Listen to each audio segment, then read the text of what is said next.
मन बोल हरि हरि हरि बोल गोविंद माधव गोपाल बोल।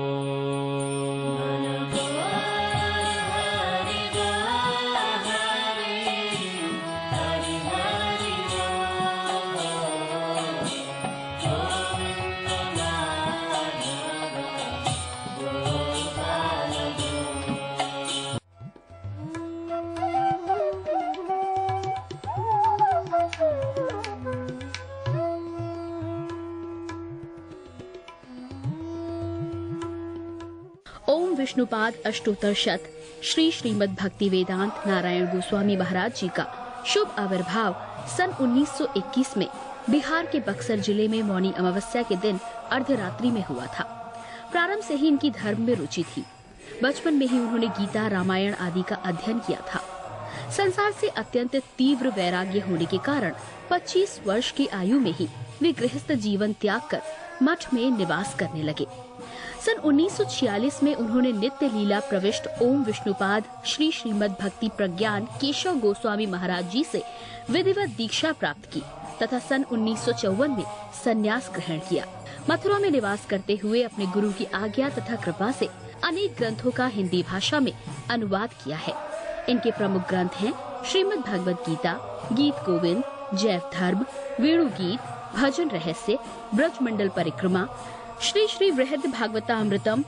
इन सभी ग्रंथों का English, Spanish, Dutch, French, German, Russian, Italian, Portuguese, Chinese आदि विश्व की अनेक भाषाओं में अनुवाद हो रहा है।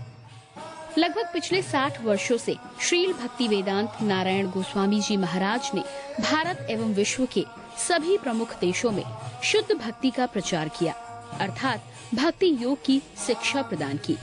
श्रील गुरुदेव के भक्ति प्रचार कार्य से प्रोत्साहित होकर अमेरिका के ह्यूस्टन के मेयर द्वारा श्रीमान लीपी ब्राउन ने 31 मई सन 2003 को इन्हें ऑर्डिनरी सिटीजनशिप एवं गुडविल एम्बेसडर के सम्मान से विभूषित किया।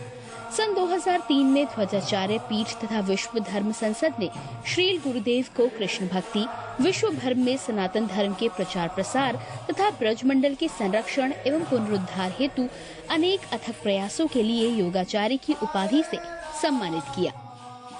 इस प्रकार संपूर्ण विश्व में प्रेम धर्म का प्रचार प्रसार करते हुए श्रील भक्ति वेदांत नारायण गोस्वामी जी महाराज ने 29 दिसंबर 2010 को श्री जगन्नाथपुरी में अपनी भौम लीला को संवरण किया।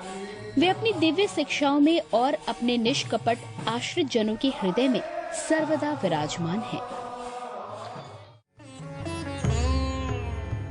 सबसे पहले मैं अपने गुरुदेव नित्य लीला प्रविष्ट ओम विष्णुपाद अष्टोत्तर शत परिवर्जिकाचार्य श्री श्रीमद् भक्ति वेदांत नारायण गोस्वामी महाराज जी के चरणों में प्रणाम करता हूँ।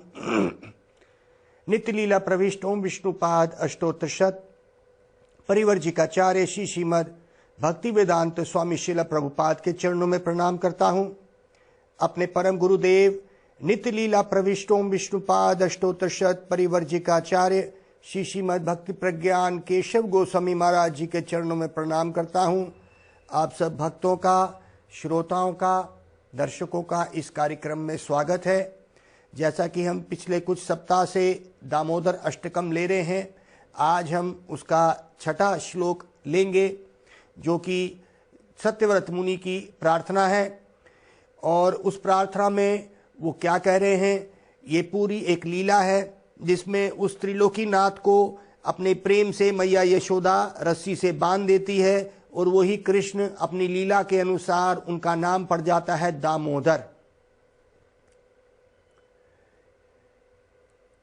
कौन पकड़ सकता है उनको?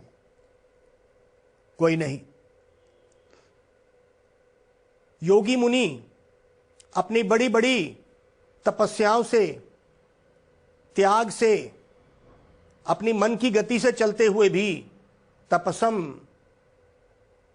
अपनी तपस्या से भी नहीं पकड़ पाए, लेकिन मैया यशोदा ने उसको पकड़ लिया। कृष्ण सच में ही नहीं पकड़ा जाना चाहते थे, बहुत तेज दौड़ रहे हैं और मैया यशोदा और भी तेज दौड़ के उसको पकड़ लिए। तो क्या कृष्ण सच में ही अपने आप को पकड़वाना चाहते थे? मैं आपसे प्रश्न पूछ रहा हूं।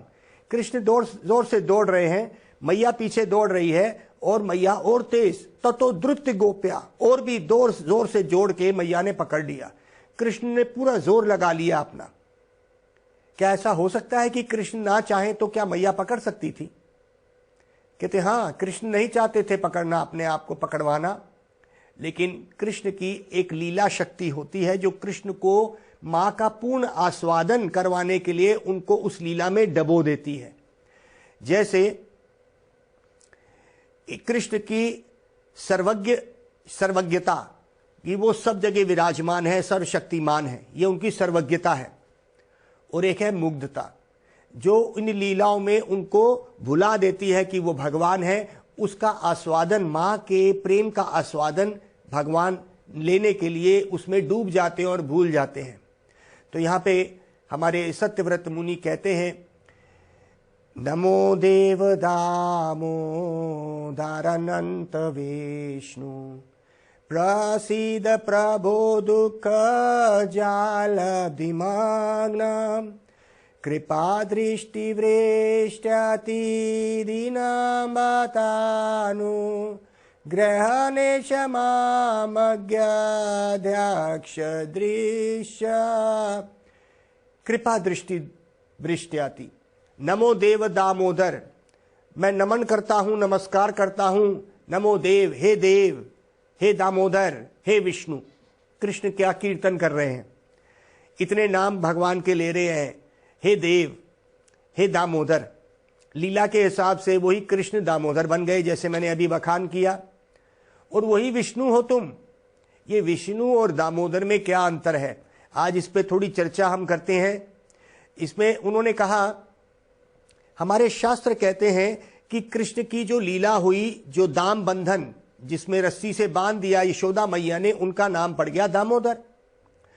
और राधा जी के भी प्रेम से बंध गए, उनकी आंखों की प्रेम की दृष्टि से जो बंध गए, उनका नाम राधा दामोदर पड़ गया। इसीलिए तो कहते हैं कि ये विष्णु और कृष्ण अर्थात दामोदर में क्या अंतर है।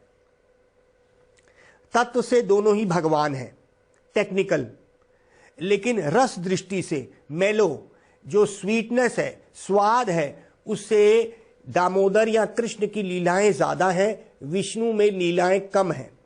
हालांकि विष्णु सर्वशक्तिमान, वही कृष्ण जब इस संसार को बनाने निकलते हैं, उनका नाम पड़ जाता है विष्णु। कुछ लोगों का यह कहना है कि नहीं, विष्णु मूल है, लेकिन ऐसा नहीं है, क्योंकि ब्रह्मा जी ने स्वयं ब्रह्म संहिता में क्या कहा, ईश्वर परम कृष्णा। ईश्वर हो सकते हैं, लेकिन परम ईश्वर, ईश्वर परम कृष्णा, कृष्ण ही परम ईश्वर है।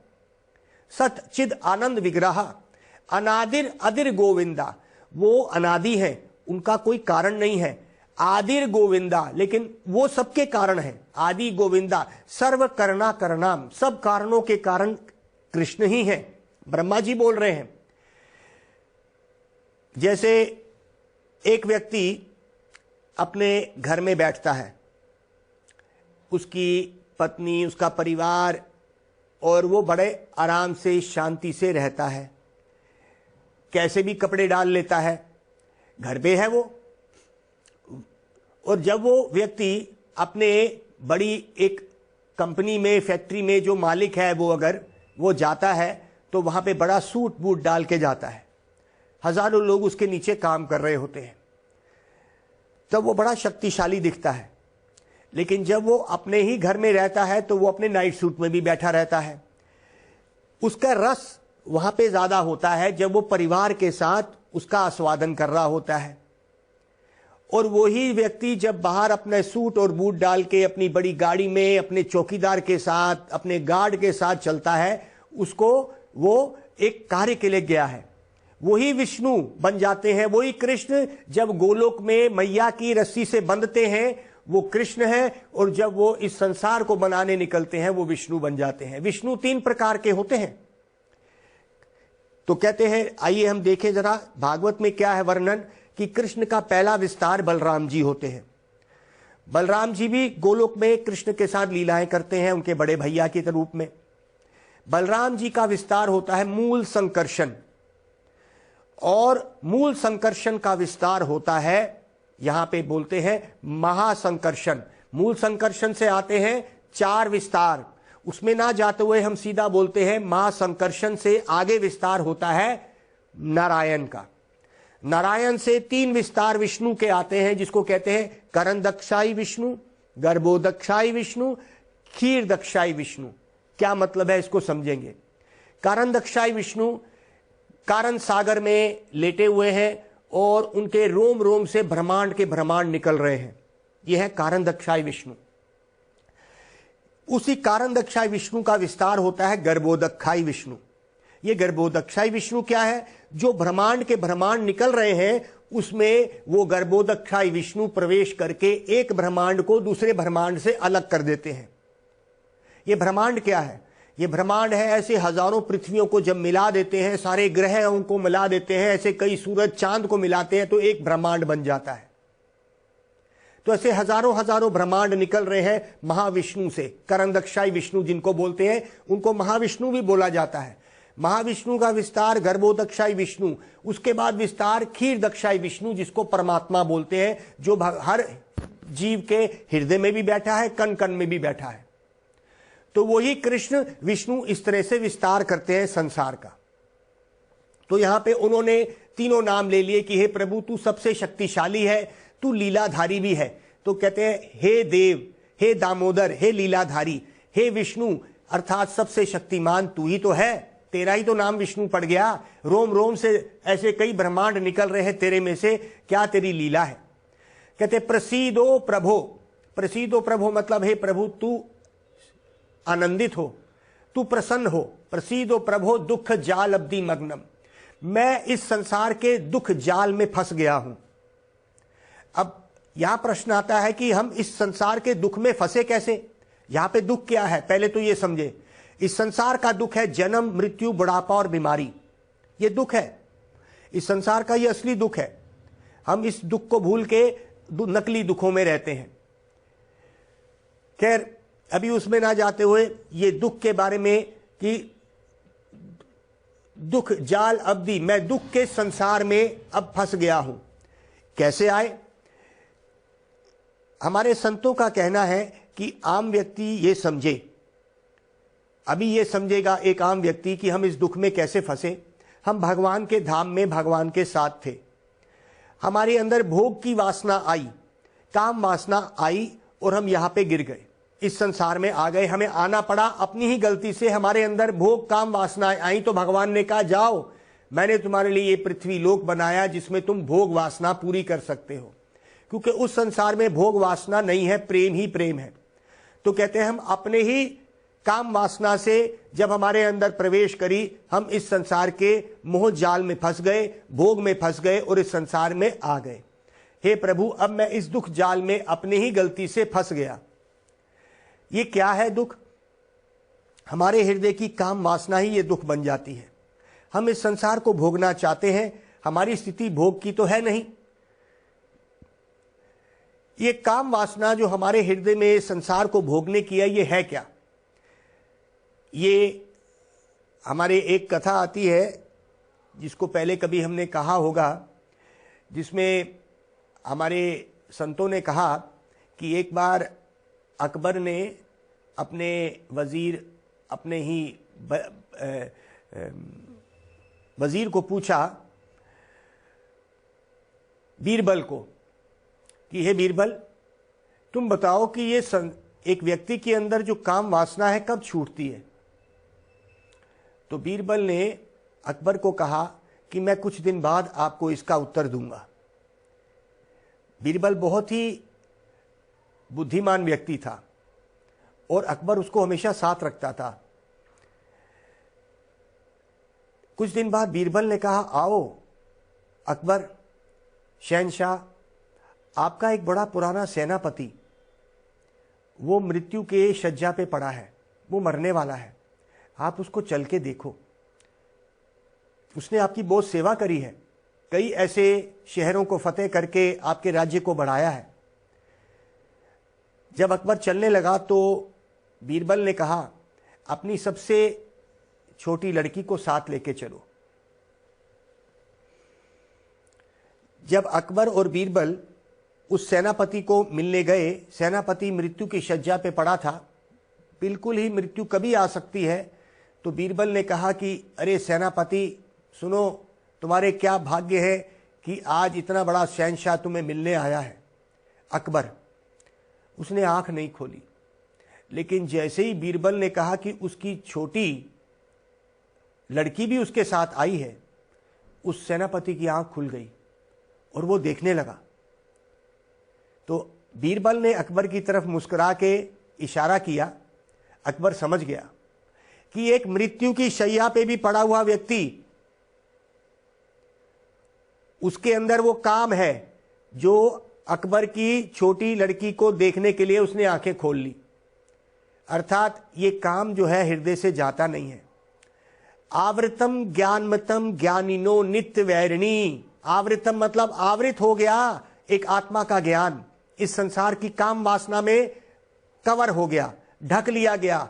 काम वासना ने उसका संबंध, उसका ज्ञान भगवान के साथ जो संबंध है ढक दिया, और वो अपने आप को एक पुरुष, कोई स्त्री अपने आप को सोचने लगा। ये भोग वासना में वो सोचने लगा।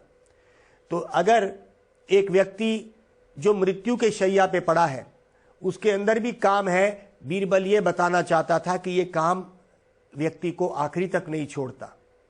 जब तक उस हृदय में कृष्ण प्रेम, उसको भरना है प्रेम से, जब तक वो प्रेम से नहीं भरा जाएगा, ये संसार का काम नहीं छूटेगा। और ये संसार का भोग वासना हमें इस संसार के दुख जाल अब्दी, ये दुख के सागर में हमें लपेट रही है।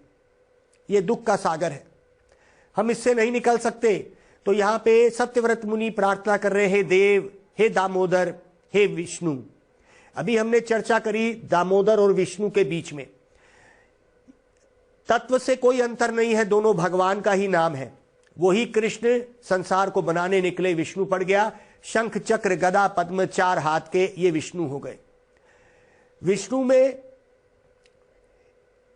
कोई ऐसी लीला नहीं है, वो ऐश्वर्यमय है, वो भगवान है, लेकिन उनकी मां नहीं है। वो तो स्वयं ही भगवान है, भगवान की कोई मां तो होती नहीं। और चार हाथ हैं उनके, और वो कभी किसी से बंधते नहीं है, लक्ष्मी जी के साथ खड़े हैं। कहते हैं कि विष्णु से ऊपर आते हैं राम, अयोध्या के राम। राम जी भी, राम और कृष्ण में कोई अंतर नहीं है, लेकिन रस दृष्टि से चार ऐसे गुण जो राम जी में भी नहीं है, वो ही कृष्ण में है। कहते हैं कि भाई जिस समय राम आए उतनी लीलाओं की आवश्यकता नहीं थी, ऐसे परिकरों को नहीं लेके आए थे। क्या मैया कौशल्या ने राम जी को कहीं बांधा? नहीं बांधा। क्या गोपियों के वस्त्र हरण करे राम जी ने? वो तो माया, वो तो भगवान मर्यादा पुरुषोत्तम बने हैं। हमारे कृष्ण लीला पुरुषोत्तम है, जिन्होंने गोपियों के वस्त्र हरण कर लिए, जिन्होंने बंसुरी बजा दी, गोपियों ने गोपी गीत गा दिया, और ब्रज में वो गैया भी चरा रहे। वेणु माधुर्य, लीला माधुर्य, रूप माधुर्य और प्रेम माधुर्य, ये चार तरह की माधुरता जो राम जी में भी नहीं है, वो कृष्ण में है। वेणु की माधुरता, जब वेणु बजती है ब्रज में, और कहते हैं कि जिसने उस वेणु को सुन लिया, फिर उसके कान में और कोई भी चीज इस संसार की उसको आकर्षित नहीं कर सकती। ये लंबी एक कथा है कि ये वेणु क्या होती है। कहते हैं भाई ये वेणु ऐसी है कि ये सब कुछ भुला देती है, जिसने इसको सुन लिया अब वो और कुछ नहीं सुनता। वेणु माधुर्य, रूप माधुर्य, कृष्ण का रूप बहुत ही मधुर है, राम जी का भी कम मधुर नहीं है, लेकिन हमारे कृष्ण, इनको त्रिभंग ललितम कहते हैं, बांके बिहारी।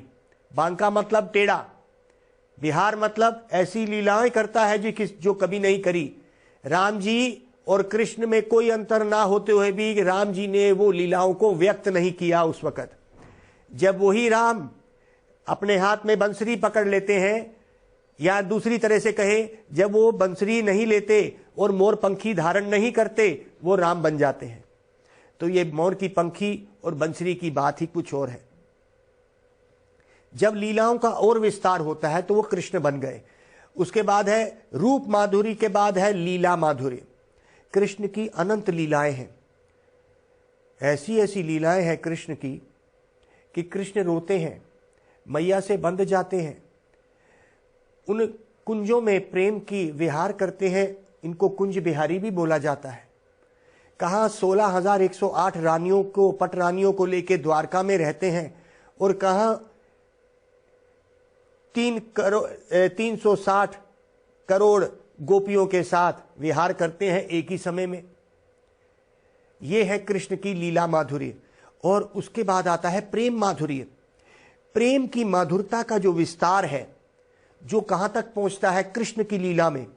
देखिए, संसार में पहली बात तो प्रेम ही नहीं है। प्रेम की बात हम कर रहे हैं, हमें पता ही नहीं प्रेम क्या है।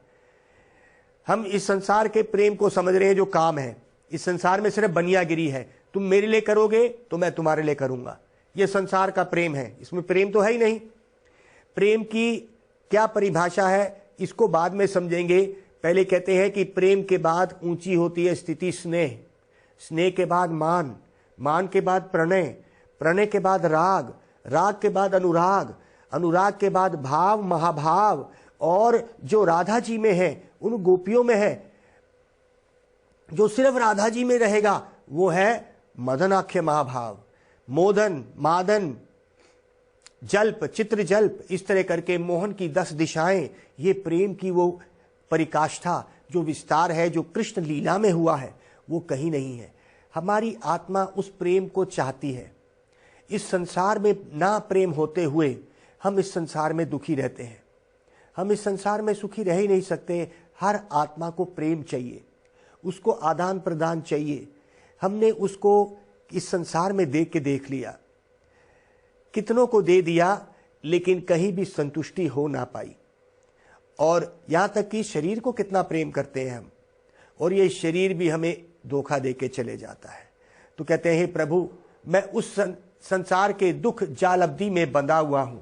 आगे क्या बोलते हैं, कृपा दृष्टि वृष्ट्या तू दीन बतानू। हे प्रभु, अपनी कृपा दृष्टि दे मुझे, मेरे पे कृपा दृष्टि कर, अर्थात कृष्ण कृपा करें मेरे पे।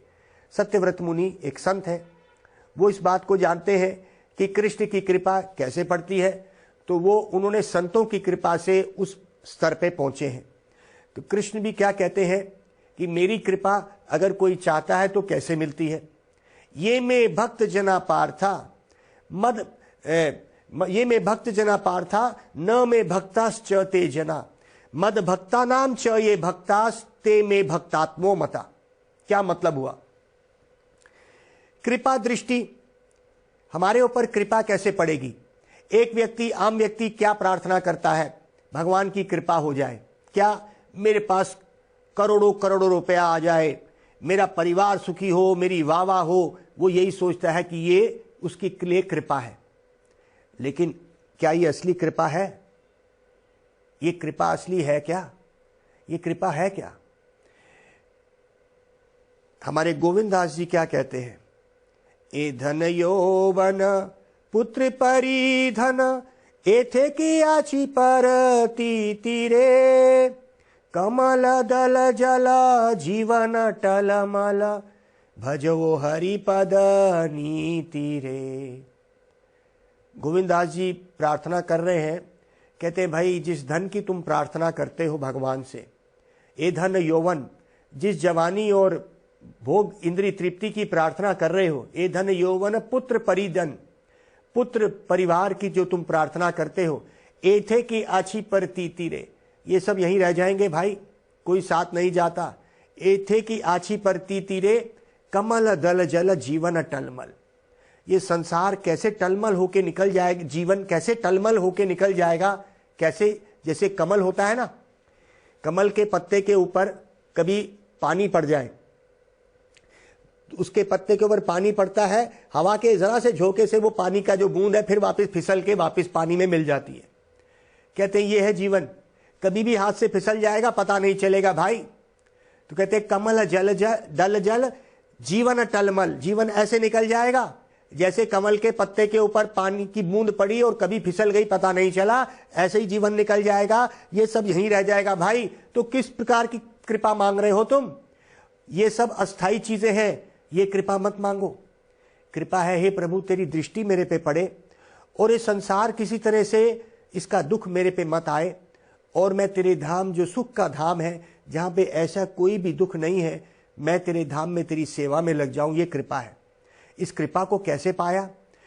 भगवान की कृपा पाने के लिए कहते हैं, भगवान खुद कह रहे हैं आदि पुराण में, सुनिए, ये मैं भक्त जना पार्था, हे पार्थ पुत्र, न मैं भक्ताश्च ते जना। जो व्यक्ति कहता है कि वो मेरी भक्ति करेगा सीधी, वो मेरा भक्त है। न मैं भक्ताश्च ते जना, वो मेरा भक्ति नहीं है। तो फिर मेरा भक्त कौन है? मद भक्ता नाम च ये भक्तास, जो मेरे भक्तों का भक्त बन गया। ते में भक्तात्मो मता, अर्जुन को कह रहे हैं पार्थ पुत्र, मेरा भक्त वो है जो मेरे भक्तों का भक्त है, अर्थात जिसने साधु संग किया। साधुओं को हमने अपना दोस्त बना लेना है, उनके साथ ही उठना बैठना रखना है। तो जैसा करोगे संग वैसा चढ़ेगा रंग। तो भगवान कहते हैं कि कृपा का मतलब है भक्ति आना, भक्ति का मतलब है भक्तों का संग। जब तक ये नहीं होगा, हमारे जीवन में कृपा, जो हम झूठी कृपाएं मांग रहे थे, ये तो यहीं रह जाएंगी भाई। इसलिए कृपा दृष्टि प्रभु की वो होगी जब कोई संत हमारे जीवन में आ जाएगा। ये असली कृपा है। कृपा दृष्टि वृष्टि दीन बतानु ग्रहणेश मामज्ञ दक्ष दृश्य। हे प्रभु तेरी असली कृपा है जब तेरे संतों का दर्शन होगा।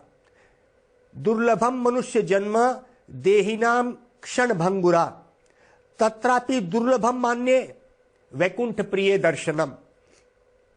क्या बोल रहे हैं? दुर्लभम मनुष्य जन्म, ये मनुष्य जन्म सच में ही बड़ा दुर्लभ है, क्योंकि 84 लाख योनियों में घूमने के बाद ये मनुष्य जन्म मिला। अब यहां पे हमें बुद्धि मिली ये समझने के लिए, हम कौन, भगवान कौन, हमारा संबंध भगवान से कौन, ये जीवन अस्थाई, ये सिर्फ मनुष्य जीवन में हो सकता है और हम पूछ सकते हैं। कहते दुर्लभम मनुष्य जन्म तत्रापि दुर्लभम मान्य, इससे भी दुर्लभ एक चीज है, वैकुंठ प्रिय दर्शनम। पहला बोला कि मनुष्य जीवन बड़ा दुर्लभ, लेकिन उससे भी दुर्लभ है वैकुंठ प्रिय दर्शनम।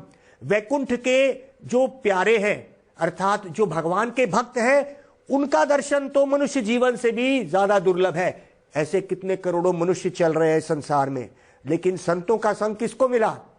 बड़े ही बहुत ही कम जीवात्माओं को। तो ये है वैकुंठ प्रिय दर्शनम, ये असली कृपा है। इस कृपा की प्रार्थना करेंगे, हे प्रभु ऐसा कोई संत हमें मिल जाए जो अपने ही कृपा से हमें तेरी लीलाओं में डबो दे। तो इस कृपा को आज हम मांगेंगे। ये कृपा कब मिलेगी? कहते ब्रह्मांड भ्रमेति कौन भाग्यवान जीव, गुरु कृष्ण प्रसाद पाए भक्ति लता बीज। जब हमें संतों की कृपा मिलेगी, संत की कृपा से भगवान मिलेंगे और हमारे आवागमन का चक्कर बंद होगा। तो आइए मेरे साथ बोलिए, हरे कृष्णा कृष्णा कृष्णा हरे हरे, हरे राम राम राम हरे हरे। मन बोल हरि बोल हरि, हरि हरि बोल, गोविंद माधव गोपाल बोल।